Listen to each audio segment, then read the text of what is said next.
the actual face I made was literally this. Now listen to this, okay? That first guitar when it came in, let me show you my face I made. Okay, this is the actual face. That was it. Yeah. This is literally by myself. I caught myself after I did it. I was like, "Oh my god, I did the Patrick Bateman face." Oh yeah. Hello and welcome to another episode of Music and Words Unite. I am your co-host Troy, and with me I have my friend and co-host Mark. How you doing, Mark? Hi. Hello. How are you? And today is another exciting episode. Not that the other ones aren't exciting, but this one is exciting in particular because we are doing more 80s King Crimson. All right. And in fact, we're doing this album right here. What is this album called? 3 of a Perfect Pair by King Crimson. All right. Wow. All right. They're all blending together. I've been listening to a lot of this stuff recently. Yeah. So for me, Mark, this was my first time really listening to this for the intention of doing an album review on the show. I had heard some of the songs, a few songs here and there previously. I think our first ever episode we ever did on this channel was about King Crimson. And when we did that episode, I had listened to some, a bunch of different King Crimson songs. So this is my first time really giving it a full listen. In fact, I've listened to it in the past week, maybe at least 6 times, I would say. Yeah, a lot of times. Okay. Okay. Well, I don't know if that's a lot, but it's a good amount for a review. Yeah, so tell me, Mark, where does, I know you're a big King Crimson fan. So where does this 80s King Crimson fall, before we get into this album in particular, fall in your favorites when it comes to an era? Just curious. I have really grown to love the 80s era. I still would say that the power trio of Fripp, Wetton, and Bruford is probably the strongest. Okay. Which is Larks, Tongue, Starless, and Bible Black, and Red. Okay. Yep. But this is a very close second for me.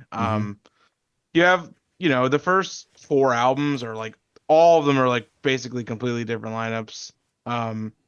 You have Greg Lake on the first 2. Lizard, you have, I don't even remember the singer's name on that album. He was on one album. Gordon Haskell, that's his name. Okay. Have you ever listened to Lizard? It's like very, very different than anything else. No, I have it on vinyl, but I haven't listened to it yet. Yeah. I think it's great, but it's very out there for sure. Okay.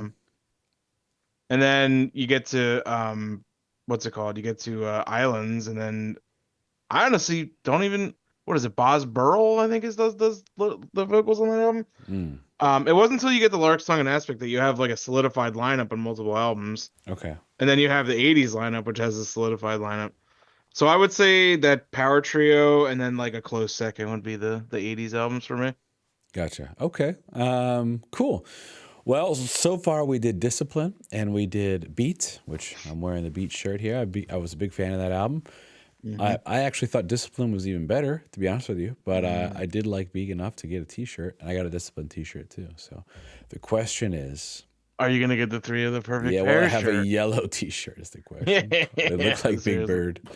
I'm walking around, so that's the question. You know what? We'll find out. Stay tuned to the episode. All right. Well, here's what we're going to do. We're going to play a clip from the very first song, which is 3 of a Perfect Pair. And here we go.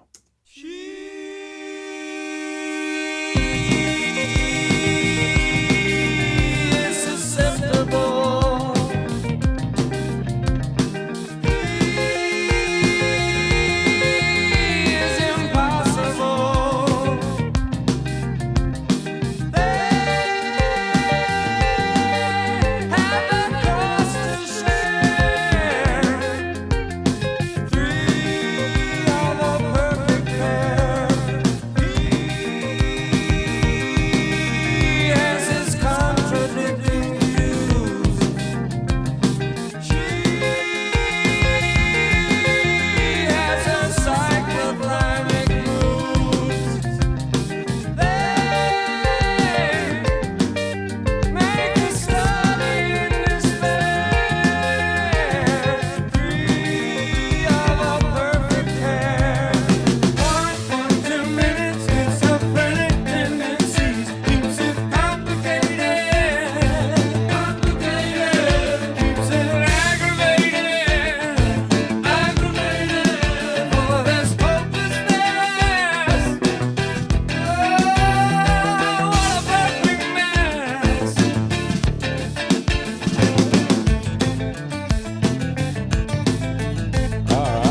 that was a clip from Three of a Perfect Pair. If you want me to play any other parts, you let me know. All right.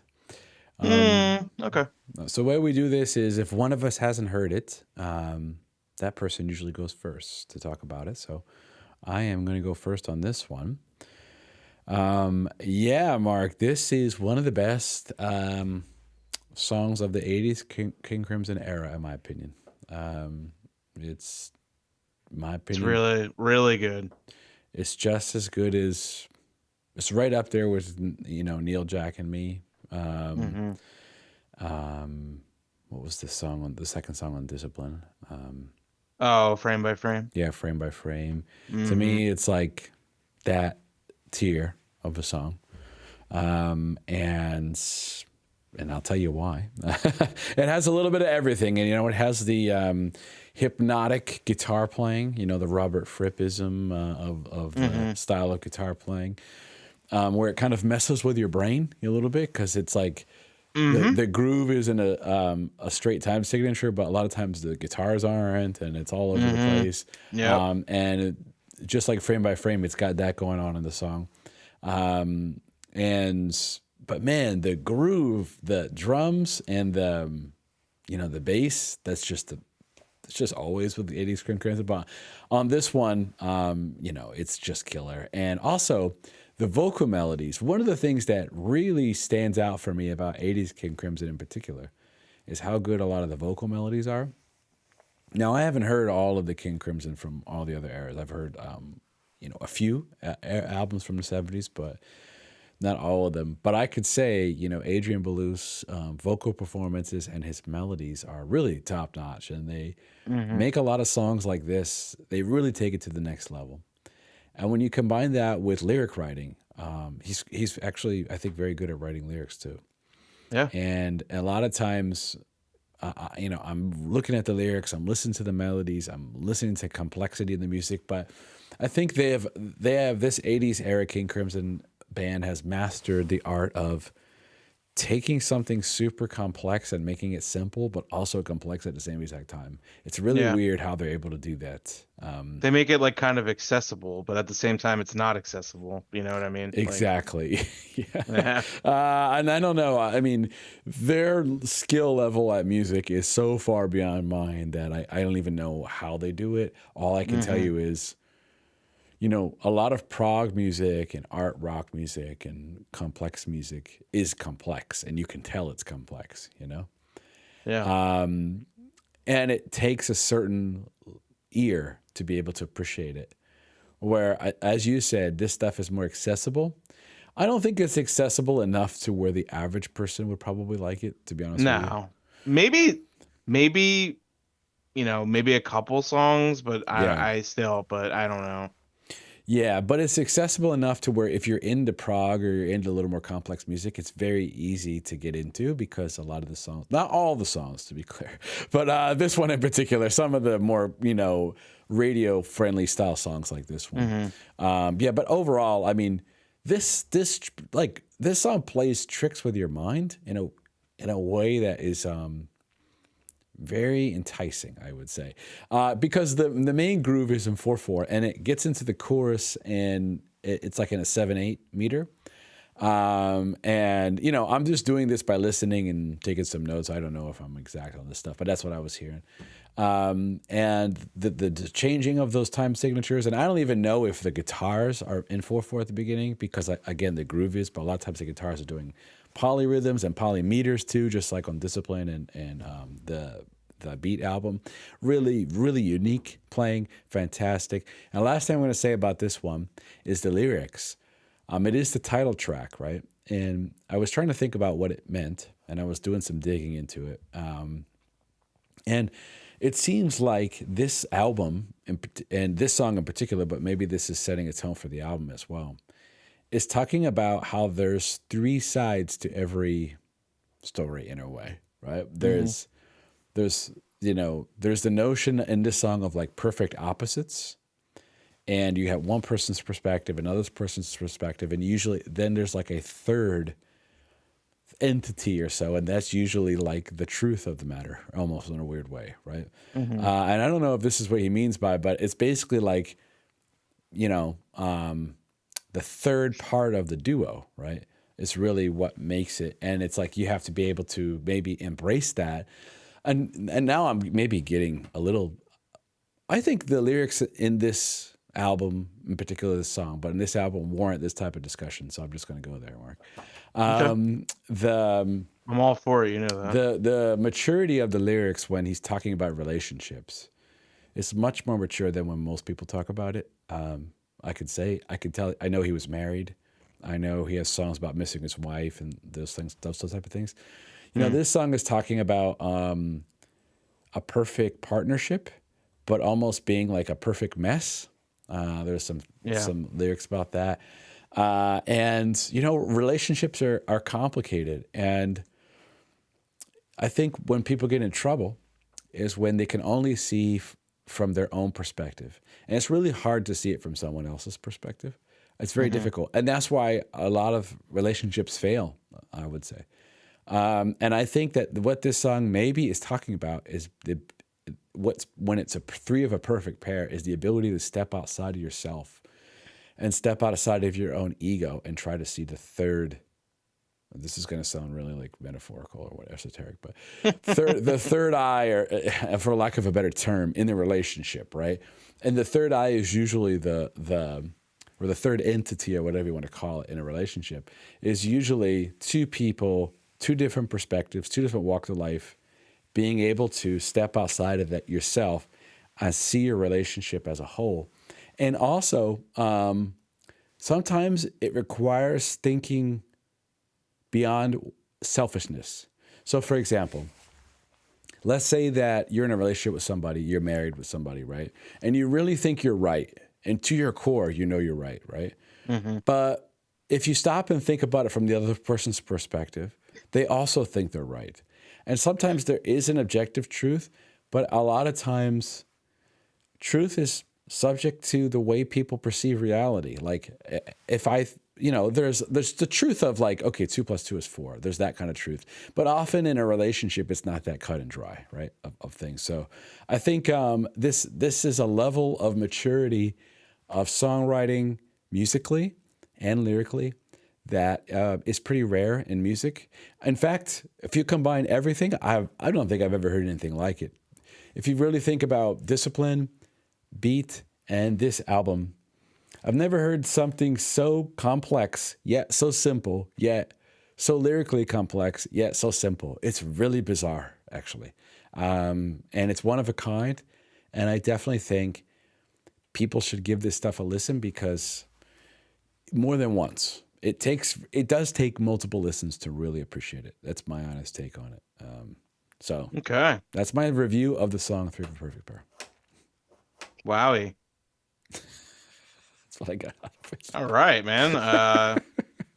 Cool. I guess I'll follow up with that with what I Okay. think of the song. That Or was a long time try, but I don't know. I was having a hard time explaining what I meant, but I don't know if people know what I mean, but hopefully you do out there. So yeah, yeah, I mean, when you're passionate about music, sometimes it's hard to put it into words. And yeah, I've been there before, did plenty of times, and I get what I kind of get what you're saying. yeah, Um, yeah, lyrically wise.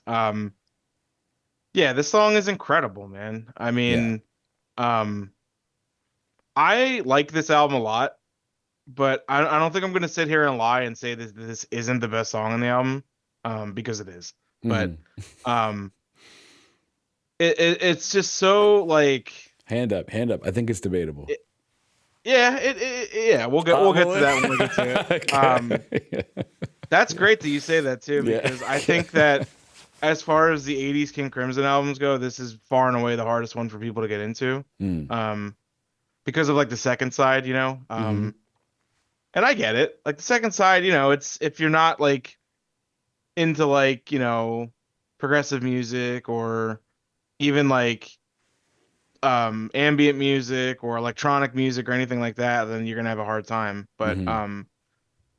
yeah, so this song is just like incredible. I mean, it's like I agree with you too. I think it's like, right up there with any of the best songs on all three of these '80s albums. Hmm. Yeah, like musically wise and everything, it's just like it hits all notes. Um, it's super grooving. It's super complex at the same time with his guitar, and he's doing the same exact thing that he does on like frame by frame, and even like Elephant Talk, like playing in a different time signature than everybody else in certain parts. Mm-hmm. Um, yeah, I mean, like this song is also been covered by other bands too, who actually like.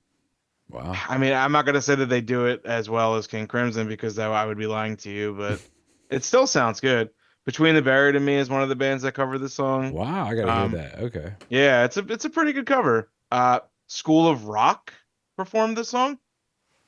Wow. Okay, And like yes, Jack that's Black, that's School of Rock. no, like Okay. actual like kids, like students. Oh, okay. Okay, gotcha. Yeah, so um yeah, I mean, like this is what a way to start the album, honestly. And I'm gonna reiterate this because I said it in a different video, and I still stand by this. I think Adrian Belew is probably, at least within progressive music, the most underrated musician because not only can he play like extremely well on guitar, and that's like playing like normal like musical like you know stuff, and then like doing his like very strange like animal sounds and stuff like that, Mm-hmm. like using guitar synthesizers, all that kind of stuff. The dude's got a fucking great voice too, man. Like Yeah. I love his voice, his singing. There's parts on this album, like parts of like Model Man, Man with an Open Heart, where I feel it. I get like goosebumps. I'm not gonna say I like shed a tear, but like I get pretty Sure. close. Sure. Sure. Um, and like this song, it's just right there with him too. It's just excellent. Just I'm really passionate about King Crimson because, and it's really nice to see that even with like younger generations and then in this day too, like they're getting a lot more recognition. Mm-hmm. Um, I still think these 80s albums are very underrated because, everybody talks about Red or In the Court or, stuff like that, but they get the discipline and they're like, "Oh, what is this? Like this isn't King Crimson." And it's like, dude, just give it a chance, man. Right. Like I Right. guarantee you'll like it. It's amazing. So, Yeah. all right, let's not get hung up on this. Let's move on. All right. All right. Well, it's about 15 minutes on the first song. So strap in because this might be It's a a long it's a great episode. song. It's worthy of it. Yeah, it's a fantastic song. Yeah. All right, the next song is Model Man. Again, I'll go first on this one. This song is awesome. This song is more like their version of a pop song in a way, I would say. Hmm. Hmm. But if that's what it is, I like it. It's very catchy. That's why I say pop song. It's super catchy song. I love the bass when it goes bum bum bum bum bum bum bum. That Hmm. part is really catchy too. Yep. The guitar is really interesting. It's like vroom, vroom, vroom, vroom, but it's like yeah, yeah, but it's like they're playing together, but not almost. It's like a little bit off from Hmm. each other, and Yeah. very clever music going on. But man, that chorus is great, and his vocal Mm. performance, like you said. And this is another one where the lyrics are very good. Talk Yeah. about maturity. I mean, I feel like you have to have. I feel like to appreciate this kind of stuff, you really have to have lived some life. Because it's not like music that like you can relate to if you're a teenager. I don't think, to be honest with you, lyric wise, I really appreciate this song. It's really talking about he's not a model man. He's not perfect. He's talking to his wife, maybe, or significant other, or whatever. And he's just admitting his faults, but saying he's going to try, right? He's going to try to be better. He's going to try to be what he knows the person deserves, most likely. And I think that's a very mature love song in a way, actually, because it's easy to go out there and say, "Oh, I'm just going to give you everything. You're my darling," all those type of love songs. But in reality, love is more like what this is talking about. Love is admitting that you have a lot of things that you can do to improve yourself, Hmm. to to make the other person happy, and not just about happiness, but maybe to give them what, if you really love someone, what you think they deserve. And maybe that's a better version of yourself. So I think that's a very mature song. And it just so happens to be a really catchy, fun song, but also well written, well performed. Love the music, love his vocal performance, great song. Another, highlight for me on the album. What did you think of this one? Yeah, totally agree. Yeah. This is a song that I feel like if I showed my mom, she would probably listen to the chorus and be like, "Oh, that's nice," and then she would hear like the rest of the song, and she'd be like, "Why does that sound like it's like out of tune or something?" She would be like, Yeah. not really understand what's going on, but Right. she would like the chorus because it's catchy Hmm. and it's really heartfelt sounding to me. I think like, he has a lot of like really emotion when he sings his chorus, and I feel it too.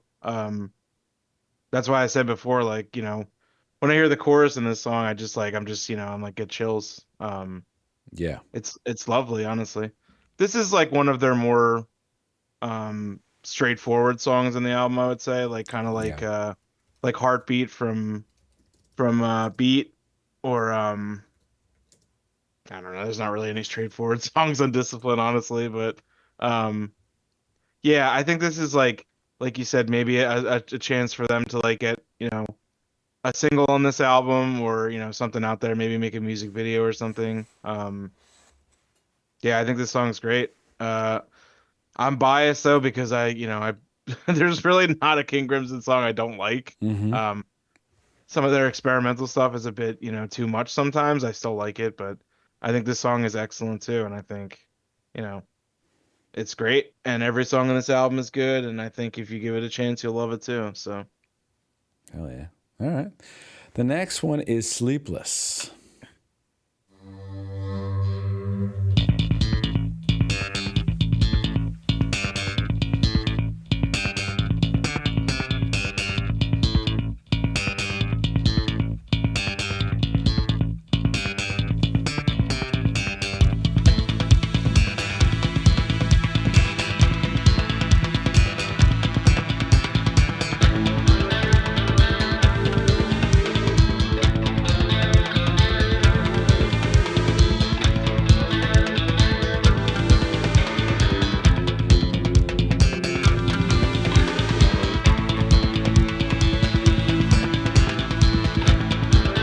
When you dream, I fall into the sleepless sea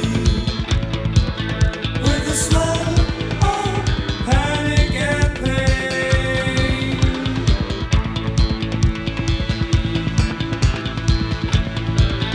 My veins are aching for the distant reef and the crush of emotional waves. Alright, get a hold of yourself and don't fight it. It's over your head. It's alright, the rumble in your ears. It's alright to feel a little fear. And don't fight it. It's over your head. It's alright. You wake up in your bed. Silhouettes like shivering ancient fields. All right. That was the first couple minutes of Sleepless by King Crimson. All right, Mark. This song, by the way, if this is your first time hearing this, go listen to this outside of this because it keeps building from here. We're just playing little clips. Fingers crossed this video doesn't get blocked because I had to edit the beat one. The Discipline mm, video had no issues, but the beat one did have issues. So fingers yeah, crossed. remember we tried to play the music video and that got blocked too. Yeah. So Must be maybe. something with that album. I don't Yeah, know. hopefully. All right. So this song is one of the best on the album. It might be the best. It's up there, Mm, in my opinion. mm. For me, this song is like it's like a club song almost, like a dance song in a weird way. So I watched him perform this on that Beat Blu-ray, which, by the way, you got to come over and watch that. I'm just letting you know. Yeah, I really do. I really do. And he and Tony Levin was using, I don't know what they're called, but they're like sticks that are attached to your fingers, and he plays the bass Mm. with that. And he's like back and forth, and there's some delay on the bass going on. So I watched it live, Incredible, man. This song, the when it keeps building towards the end, I'll just talk about the music first. I mean, it is just super hypnotic. You can dance to it, but it has this eerie, really eerie vibe to it too. So it's right up my alley because it's something you can dance to and have fun to, but at the same time, it's kind of has a dark presence to it, which I really am attracted to music like that, as you probably know. So it's fun but dark, at the same time. So for me, this was a really fantastic song. And when there's a part in this song, Mark, where at the beginning, when the guitar comes in, okay, when the guitar comes in, this is my actual face. Like I'm gonna show you a picture, not my face, but what I did. The actual face I made was literally this. Now listen to this, okay? That first guitar when it came in, let me show you my face I made. Okay, this is the actual face. That was it. Yeah. This is literally by myself. I caught myself after I did it. I was like, "Oh my god, I did the Patrick Bateman face." Oh yeah. So This will have that effect on you, man. yeah. I was like, "Ooh, yeah." that was it for me. So yeah, this song is one of my favorites. It's between I don't know. I could go down the rest of the album too, but it's top 3, top 2, whatever. It's hard to pick really, but it's up there. It depends on my mood, I guess. Definitely one of the best songs. Incredible drumming throughout, bass playing, guitar. I mean, all the musicianship is great, but I think really what sets it apart is the synth guitar work going on. Yeah. It gives it this crazy atmosphere, and the melody. Da-na-na. It has this haunting melody to it, and it's talking about not being able to sleep properly. I can relate to that. There you go. So, Yeah. and it can be scary, especially if you have a lot of anxiety, if you have night terrors, things like that. And the chorus, he's kind of like trying to talk himself out of it, trying to pep himself up almost. That's what it sounds like. That's why it kind of gets like happy sounding in the chorus. That's what I read when I was reading the lyrics. I was like, wow, he's kind of like giving himself a pep talk, trying to snap out of it.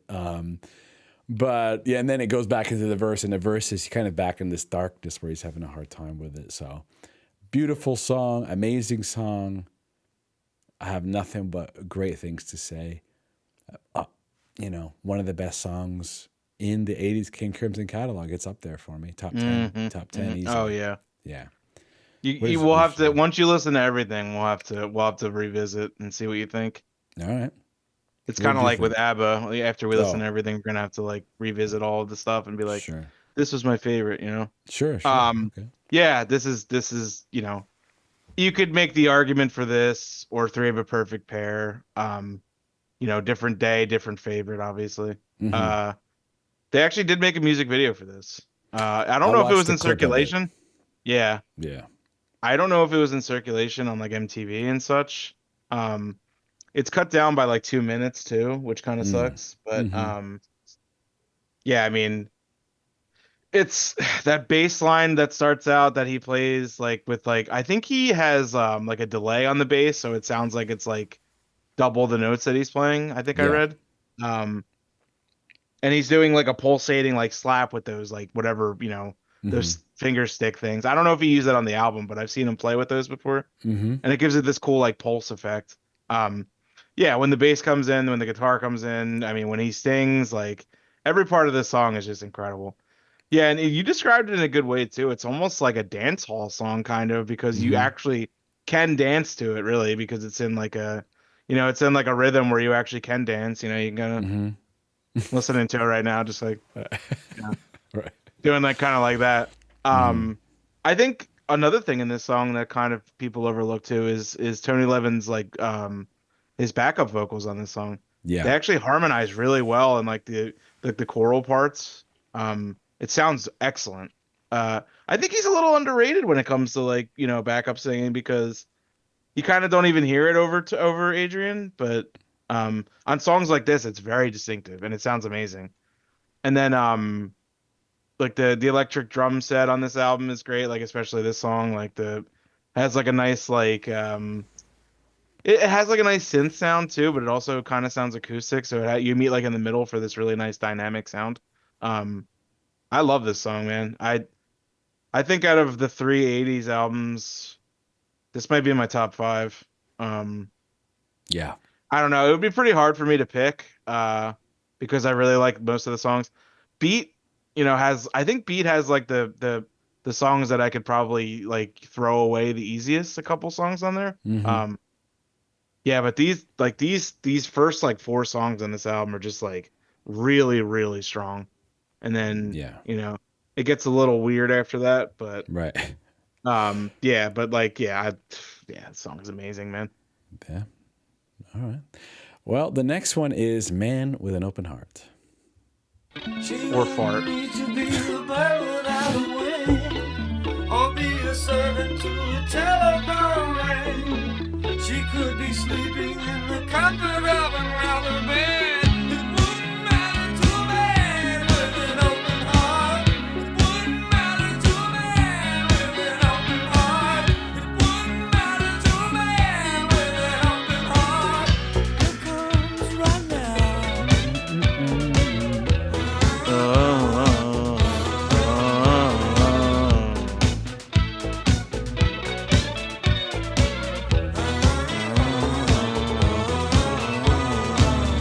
Here comes right now.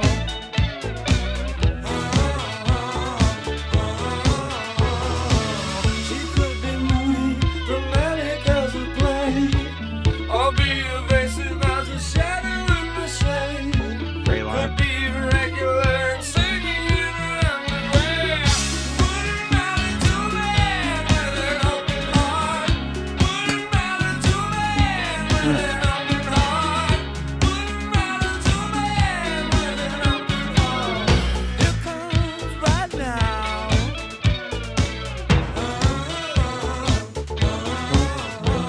All right, Mark. That's about half of Man with an Open Heart. It's a short one. Yeah, it's a short one. More like a pop style type of song.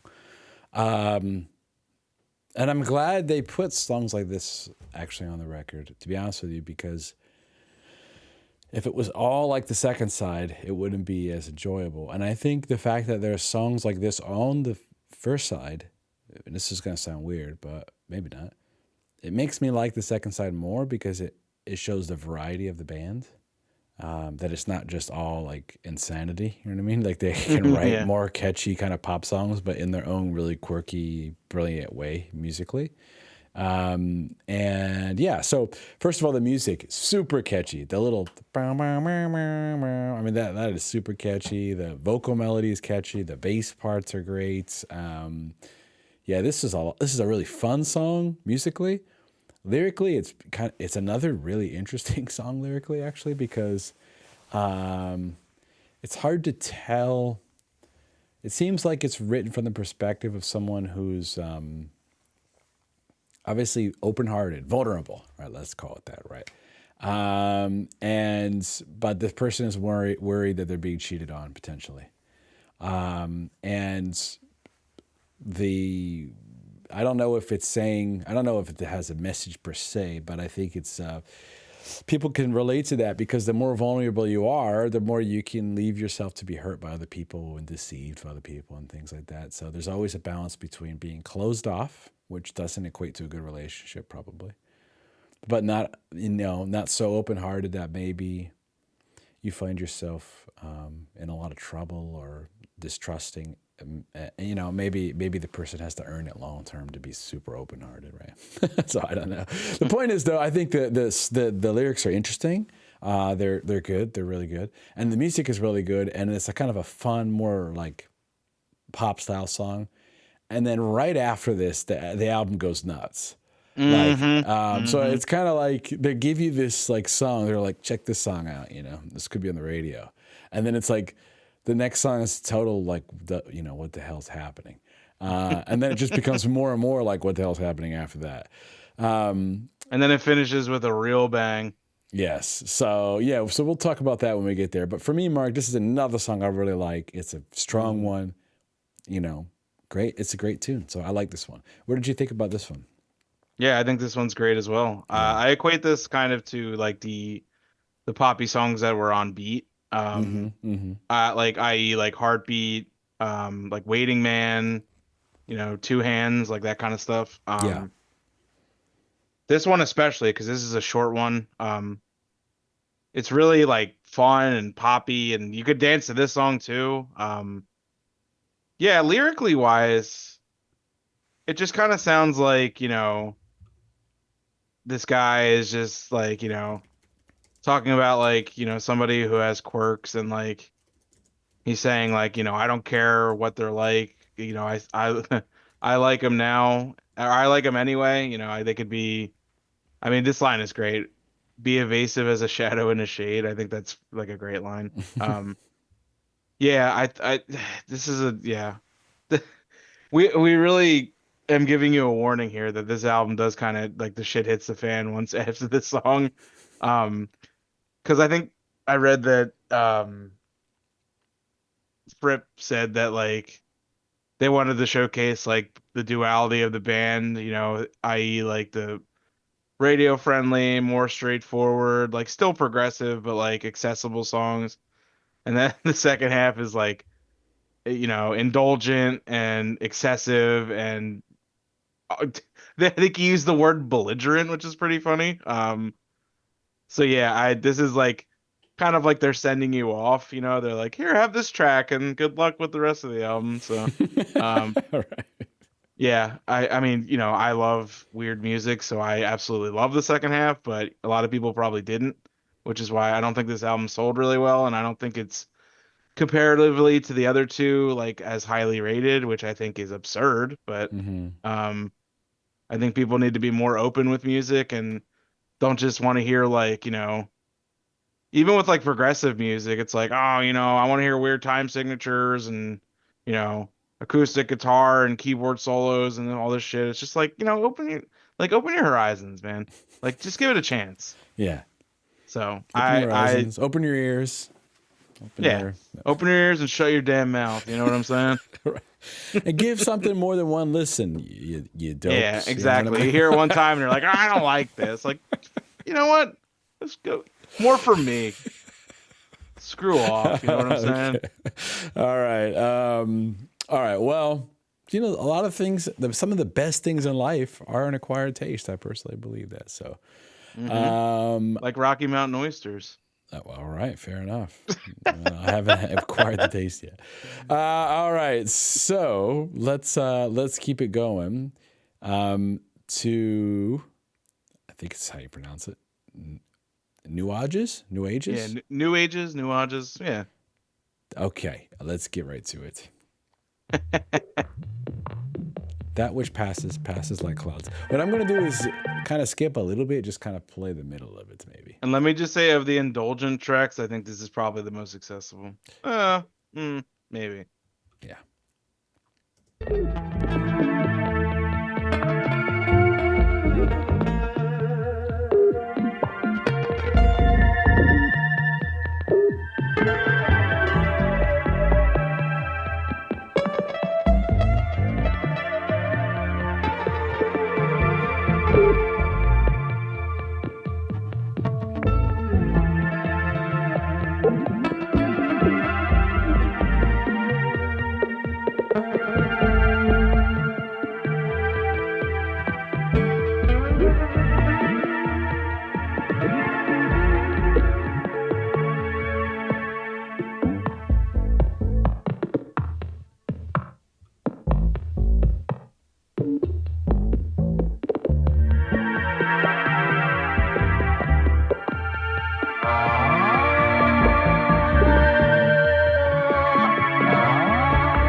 All right, so that's a little sample of Nuages, maybe. That which passes, passes like clouds. So my take on this one is, what's funny about this is if you were to give this song to me without me listening to the other King Crimson albums. I'm not sure how I would have received it, but maybe my brain is just adjusted to it now. I think the song is awesome. I think the song is great. So I was listening to this and I was like, man, this song is so good. Like, it's not even really a song. It's just like a synth. It sounds like some kind of synth groove going on underneath, synth bass or something. And then there's another bass that's coming through underneath of that. And then like a bunch of synthesizer guitar work that sounds like you're passing through the clouds, you know? So I've listened to this song multiple times, like just eyes closed, listening to it, focusing on the rhythm, letting the synth guitars just come in and out of the ears. And that's the best way to do it. This is more of like an ambient song than a real, like a regular song. There's no song structure to it per se. But if you like ambient music, if you like sonic soundscapes, right, things like that, and some really cool grooves, maybe, I think you would like this. You just got to be in the mood for it. Like if you put this on and you're expecting to go dance and clean the house or something, I don't know. You have to be in the right mindset to listen to the second half of this album in particular. I'm gonna say right there, I'd probably clean the house. Oh hell yeah, yeah. I mean, I would too, but most people want something we're a little weirdos, more high it's energy. fine. So to me, this is out of all of the instrumentals on there, this is one of my favorites on this album. It's up there. There's quite a few instrumentals. So there's four, 2, 3, actually. 4 Four yeah. instrumentals. I don't know which one is my favorite, but this one I really like that I can tell. I know which one's my favorite, but all right. We'll see if we line up there. All right. So what do you think about this song? Yeah, I mean it's great. Yeah. Like I said, like I don't dislike any track on this album. There's one I like less than the rest, and it's not this one. Yeah, something about this track, like I don't know really how to put my finger on it. It's like happy and sad at the same time. It's like dreary but upbeat at the same time. And it has like his guitar is just like so like intertwined throughout the song with like I guess there's like it sounds like there's straight keyboards on the song, but I guess it's like the synth guitar in the background that's playing like just the notes in the background. Yeah, I don't know. Like it's really hard to describe this song with words, honestly. It's just like you kind of have to listen to it. There's like those like weird like bass popping sounds throughout the song too. This is definitely like more of like a chill out song. Like you said, you kind of just like closed your eyes and just chilled and listened to it and really just took it in. Yeah. So there's not really like a way I can really describe this one more so than the other ones on the album. Other than to say it's a nice foray into ambient music. They really experiment well with, like the synth guitar work on this song. I don't really know what Tony Levin's doing with like the bass on this song, but it's like very, there's like I think you said there's like 2 basses or something. Sounds on this like song. there's a synth bass, like a synthesizer, and then it sounds like also maybe a real bass underneath, like it comes in sometimes. It sounds when I was watching him play live, he's using a Nord keyboard to do some of the bass work. Okay. All right. And then he's playing, Is Bill Bruford doing anything on this song on live? Is he like does he have like a synth like mat or like a like like kind of like what Neil Peart played, like he had like the pad with like the sounds on it, anything like that? I think there is some drum work going on, but although I'm not sure. And I have a note here. It says Bill Bruford uses electronic percussion and cymbal washes sparingly, so it's just a little bit ambiance going on, embellishments, I think, maybe. So yeah. Yeah, and like Prip's guitar work is still very good on this album. Or on this song, I should say. Yeah, this is a song that I can't really describe to you. Just kind of have to listen to it. Listen to it, like especially if you could put headphones on, if you could vibe out to it, it's the best way to listen to it. So. All right, the next one is the start of the right side of the album, not just side B. On the vinyl, they call it right side, in particular. left side, right side. And I think that's because of the theme of the album. And I think, again, thinking about the lyrics to Three of a Perfect Pair, where we're talking about a relationship of two people, I think they're also using that as the album itself. It's a little bit meta. And and maybe the band itself, actually. So you need, I think maybe what they're saying, this is my interpretation of it, is King Crimson is somewhere in the middle of the two sides. Like it's the, you know what I mean? It's the third entity. It's not just the left side. It's not just the right side. It's everything, you know, it's sitting on top of both sides. And I think that maybe what they're saying is, in order for us to really express ourselves the way we want to musically, you need both sides. You can't just have the pop songs, you know, and you can't just have the wild instrumentals like we're about to hear. So, all right, let's hear a clip from Industry.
All right, so that's the beginning of it. And it's a 7-minute song, and it builds and builds from here. It kind of, they start building on top of it. But the core groove underlying is pretty, if I remember, pretty much remains the same. There's So- like that middle part where it kind of like there's drums and it's like Yeah. I mean, yeah, we can So- play a clip from it if you want, sure. yeah, Let me see. a little further up. Yeah, there you go. Oh, yeah, the part with the slap bass.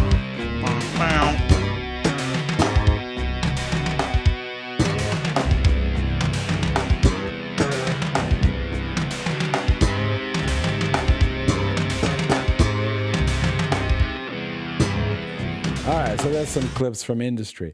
My take on this one is another track I really liked, actually. Really? Huh? Yeah, it's All like right. it's almost like a.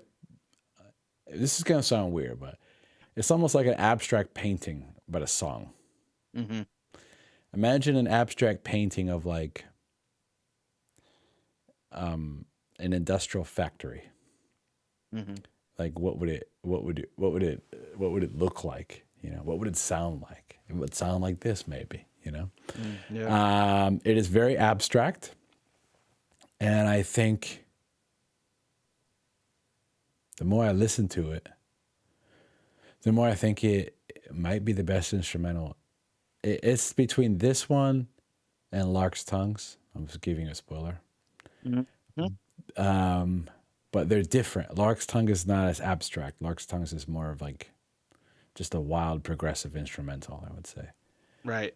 But this one is like an abstract ambient song with some crazy grooves going on and really some eccentric rhythms happening.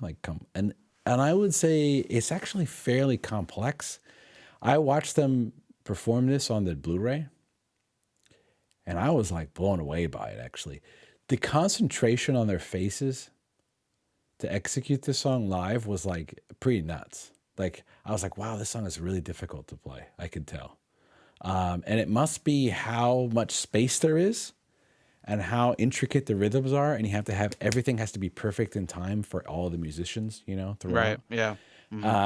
And not the fact that it's difficult makes me like it, but I just gain an appreciation from it from watching them play it. But musically, I think it's just I put the headphones on. I was vibing to this song. I was enjoying this one. This is another really good song. Really liked it. What do you think of this one, Mark? Yeah. It would be for me. I think it would be between this and probably Lark's Tongues is like I can't really like even lump that in with the other three because they're not really the same. Yeah. Like you said, like that's a straightforward instrumental. These other ones are like kind of ambient, like even like as the song implies, it's industry. It's almost like an industrial, inhuman feel to it. And to reiterate what you were saying about them playing it live, I think yeah, it stems from them having to be like playing all the parts perfectly. Like you can hear like in the beginning when he's playing like like the 3/5 bass like part like the dun dun dun dun dun dun dun dun. There's like certain parts where it's like dun dun dun dun dun. So he Right. kind of plays the note a little differently. Yep. And then like the middle is just it sounds like it's kind of just all over the place, but I'm sure it's like they have it in their minds how they play it. Um, I believe this is like kind of what they call frippertronics, which he kind of patented later on, which is like it's kind of like this and like the last song. It's like a sustained guitar like guitar soundscape with like ambience mixed in that I think he kind of patented here and like later used more often. Um, but yeah, to sum it up, yeah, this is like think of like trying to like turn like an industrial complex into like music, and this is kind of what you get. It almost sounds like sinister in a way. I think inhuman is like a good way to put it. Mechanical, uh, almost sounds like grinding in certain parts. Um, but yeah, you put this on, on like, you put it headphones on, trying to just kind of chill out, and the song is surprisingly like pretty chilling actually when you listen to it. So Yep. I highly recommend the 7 minutes of this. yeah, I highly 7 minutes.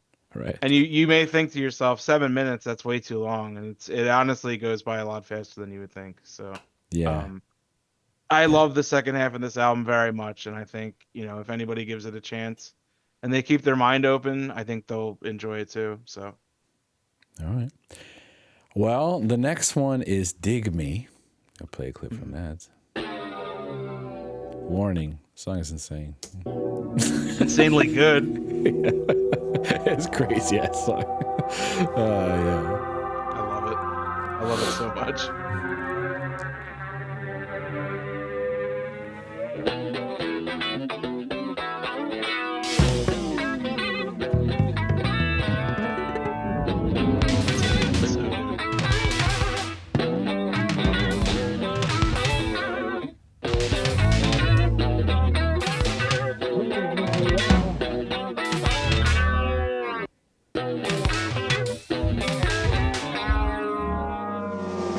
Here I sit and rust amid this ruined ranking. Like tire irons, toothy grills and car parts before me. The acid rain floods my floorboard, burns my pores, and rots my upholstery. Once I was worshipped, polished magnificently. Now I lay in decay by the dirty, angry bay.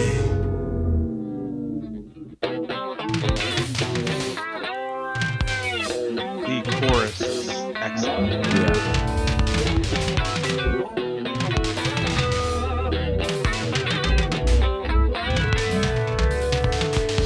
I'm ready to leave.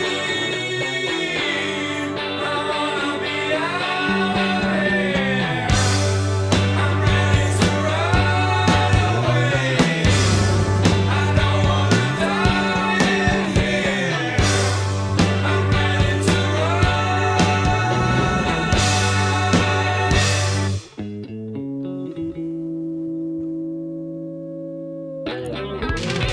first 2 minutes of Dig Me. So my review of this might surprise you, Mark, but I don't know if it will or not. I'm curious what you're gonna think of what I'm gonna say.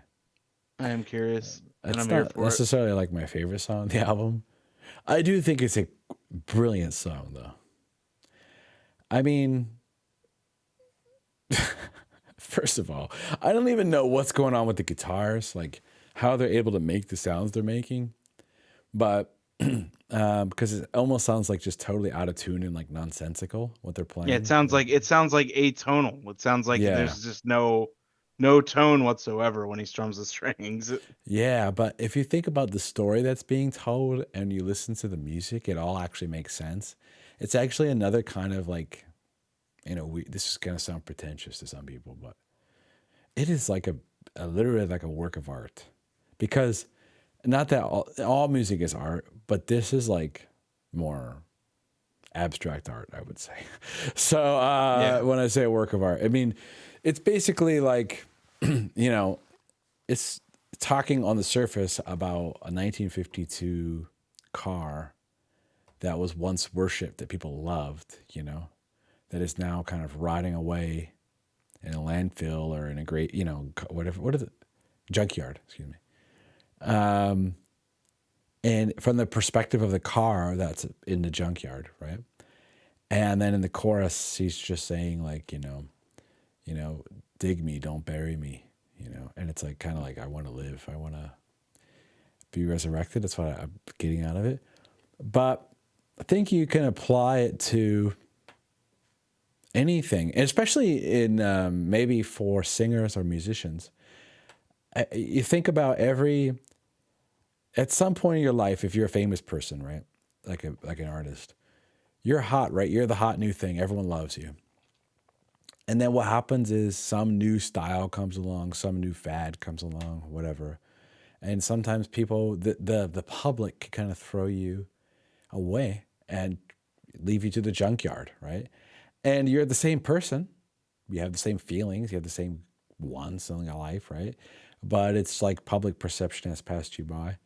And I think maybe it could be a metaphor for that, or something like that, or any feeling of abandonment. I would say it doesn't necessarily have to be a famous person, but yeah, the song is totally brilliant. Is it a song that I go back and listen to as much as the other ones? Not necessarily, but I do think the song is quite amazing. So that's my review of it. Okay. Great chorus too, as you mentioned. Yeah. Yeah. So I think out of all the songs that I revisit on this album, this is the one I revisit the most. Okay. Okay. Maybe that makes me psychotic. Maybe that makes me like really weird, but I don't know. There's something about this song that just like speaks to me when I listen to it. All right. It's like it's so over the top that it's not over the top, that it's just like I can't even like categorize what this even is. Like this isn't progressive rock. This is like I don't even know what I would even call it. Like avant noise rock. I don't know. Like it has like a structure, but it's like what is going on in the beginning? Like how do they get the instruments to even sound like that? I don't know. Like it's insane. Yeah. And like I Well. love the basis for the song too, like how it's, about a car that's obviously like way past its prime, probably rusted, sitting in like an abandoned like, lot or in a junkyard, like speaking to its owner saying like, you know, like let me rot but don't bury me because, I may be able to be revived one day, or, I can watch everything as it goes by, but Mm-hmm.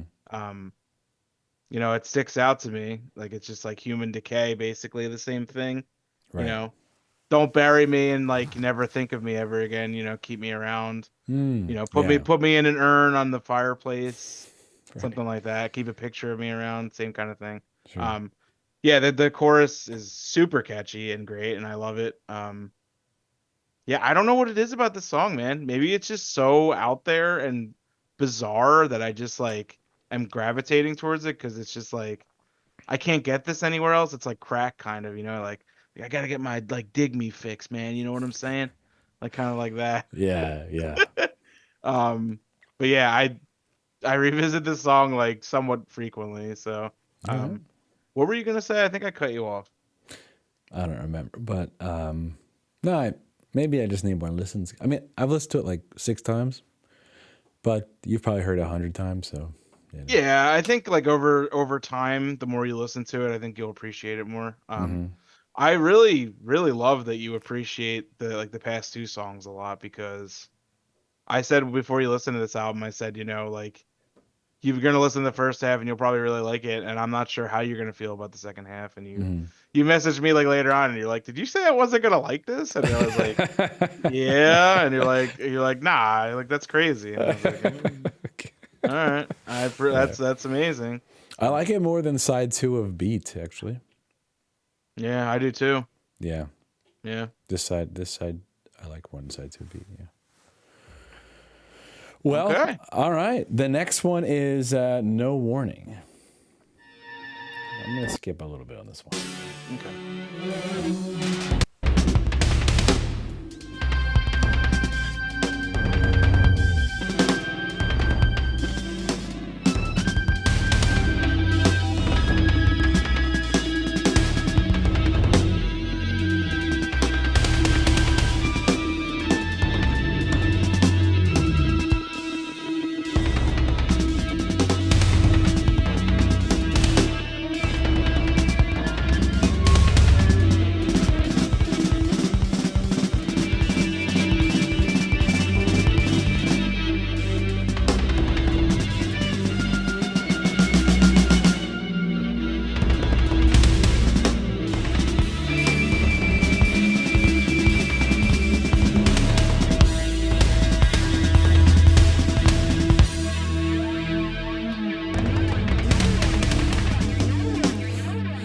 All right, that was a clip from No Warning.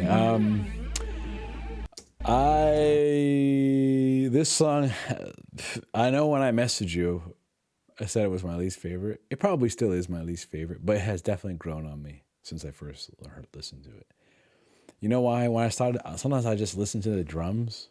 It's like a big drum solo almost. Yeah, it is. Yeah. And when you just listen to the drums, some of the drum work is so sick on it. And then it's just like, you kind of get into it. And then all the ambient noise just, somehow it works. But it does take some active listening. Like if you're just listening to it like passively, it's going to sound like noise. It's not going to sound like anything that is enjoyable, I think, to be honest with you. You really have to do kind of actively listen to a lot of this stuff. And I don't know if that makes sense to people listening, but actively, I mean, like you're really paying attention to what's going on with the music and the percussion and stuff. Because again, if you just put it on the background, it's gonna be like, what am I? For most people, it's not gonna make sense.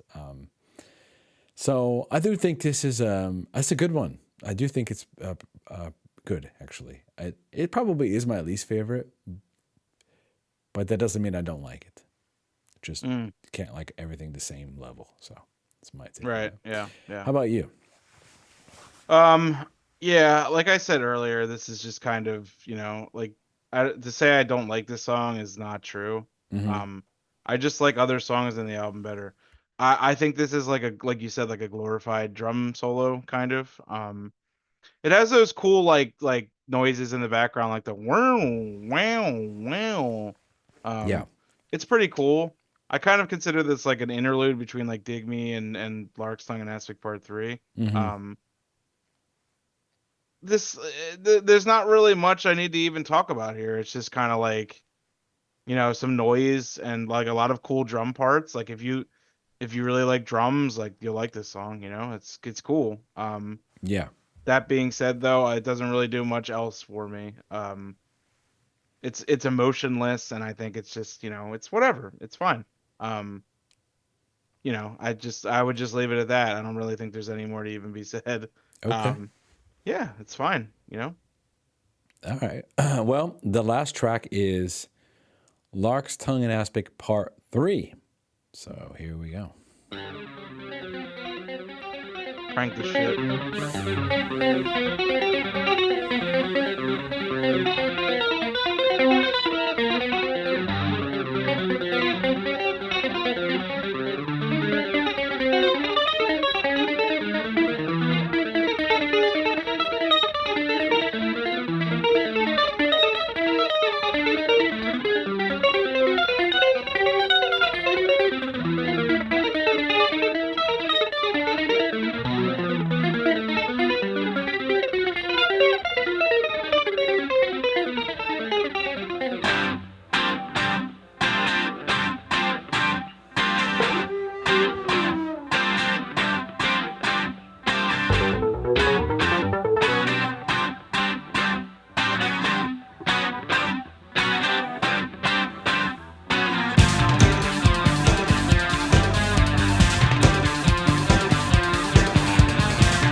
was about 2 minutes of Larks Tongue and Aspic Part 3. It's a 6-minute song.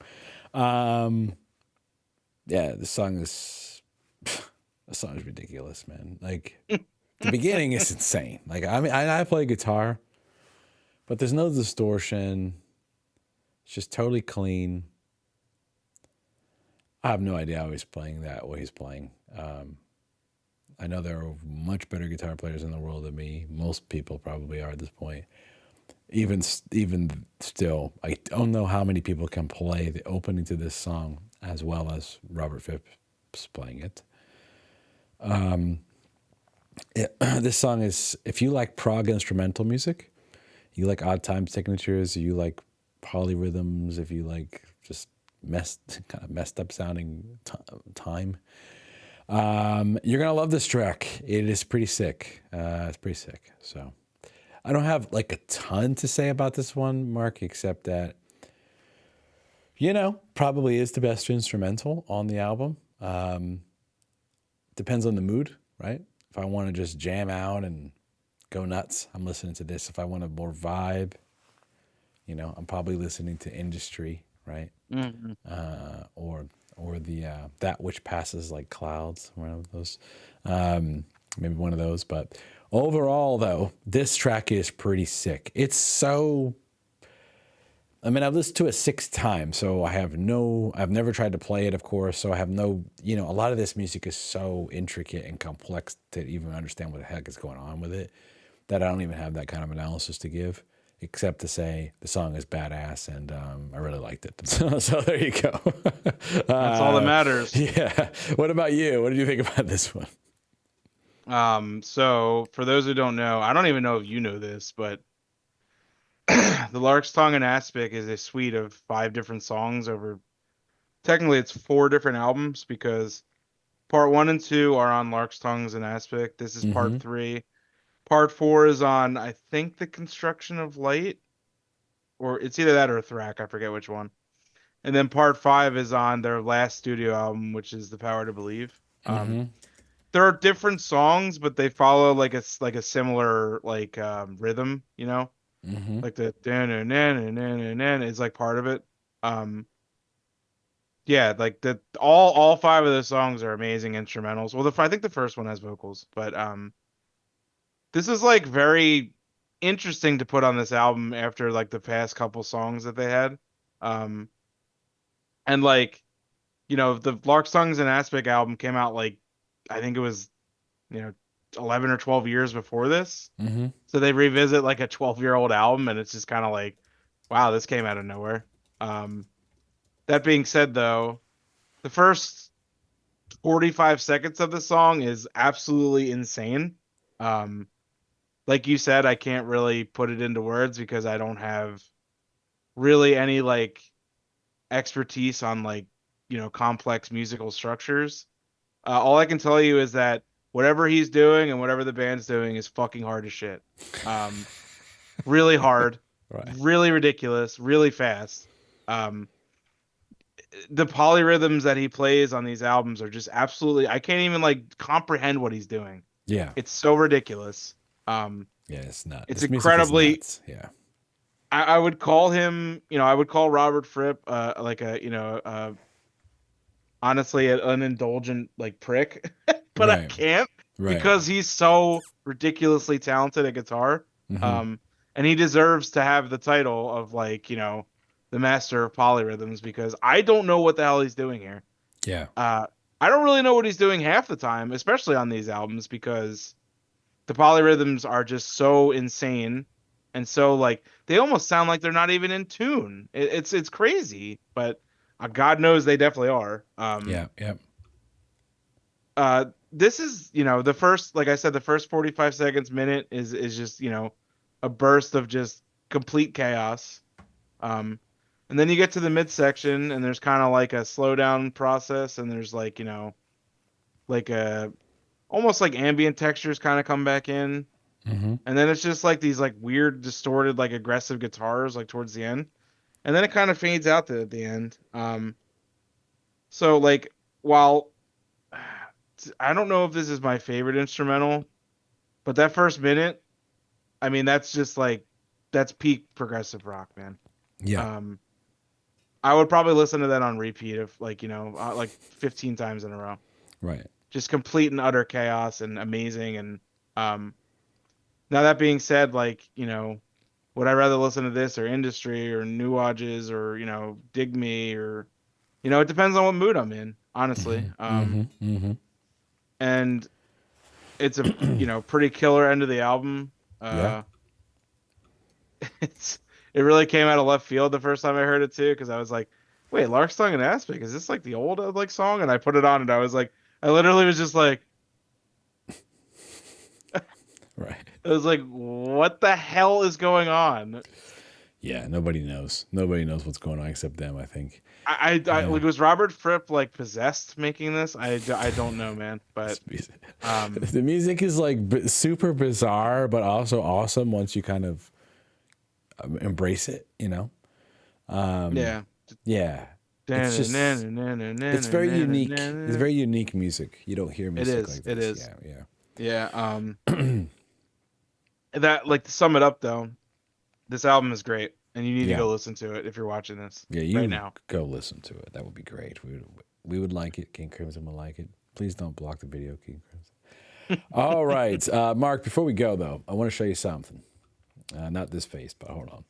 Let me show you the set list for this Blu-ray. All right, so let's see. Let me see if I can find the Blu-ray set list. There it is. Opens with Neurotica. They play. Oh my God. Neurotica, Neil, Jack and Me, Heartbeat, Satori and Tangier, Model Man, Dig Me, Man with an Open Heart, Industry, Lark's Tongue and Aspic Part 3. All back to back, like these songs. I have this. I have to see Steve Vai play that. I have to see it. When are you gonna come over, man? My God. Does he? Can he play it? Can he play that? I think so. Oh my God. I gotta see it, man. I'll be over. I gotta see that. Waiting Man, Sheltering Sky, Sleepless, Sleepless, and then Frame by Frame back to back. Mate Kudasai, Kudasai, Elephant Talk, Three of a Perfect Pair, Indiscipline, Red. Wow, throw Red in there, huh? Yeah, and Telahun Kajit. Did I say name? Telahun Ginjit. Gujit, yeah. So that's the set list, Mark. 19 songs of madness. Yeah. With the boys. Yowzers. They're doing a good job up there. So yeah, I would say you got to come over. By the way, if you want this, if you're interested in this, there's a CD, Blu-ray, vinyl. They got everything for you if you want. And look at this, double CD and Blu-ray is only $27, so it's worth it just for the Blu-ray alone. To be honest with you, so go pick that up. And yeah, I would say overall, Mark, it's tough to say. I'm gonna have to go back and listen to Beat. We should do an episode where we rank the 3 albums, maybe. Maybe a short episode. You know what we should do? We should do a song ranking from the 80s King Crimson. We take every song, we put on a tier list. Sure. And maybe by doing that, that'll kind of reveal which album is the best, or maybe if Discipline. I think Discipline is probably widely considered the best album. It is. Yeah. Yeah, because it's just like for front to back, it's pretty much just perfection of this type of music. But there are songs like on these albums that are just even potentially beyond some of the stuff on Discipline, like individual songs. And, so we'll see when we do that episode. All right. Well, if you're still watching this, thank you. Appreciate that. It's been a long one, but a fun one. Hopefully you've enjoyed this. King Crimson, pretty much a newbie. Discovering King Crimson, getting into it. And if you check out the channel, we'd love for you to subscribe. That would be great. We do have a lot of variety on this channel. There's more King Crimson coming. At some point, we're going to review every single King Crimson album, probably, because I need to go through them all. Then we'll do a tier list. We'll do a ranking episodes. We'll do all kinds of stuff. So you're a King Crimson fan, subscribe for that. But there's also many other kind of content on this channel, variety content that you might find. We also have a community Discord. It's basically a free music club. You can join that. The link for that will be in the pinned comment is our Discord, totally free. Come in there, talk about King Crimson or any other music you want, share music, whatever you want. It's all free. So yeah, big comment. Also, let us know what you think of this album, of the episode. What are your favorite songs? Did you give this one a listen from the episode and go back? And what did you think of it? Do you think we're nuts? Do you think we're smart? What do you think? Do you think we're idiots? I don't know. You tell us. Put it in the comments. All right. Well, until next time, Mark. Goodbye. See you later.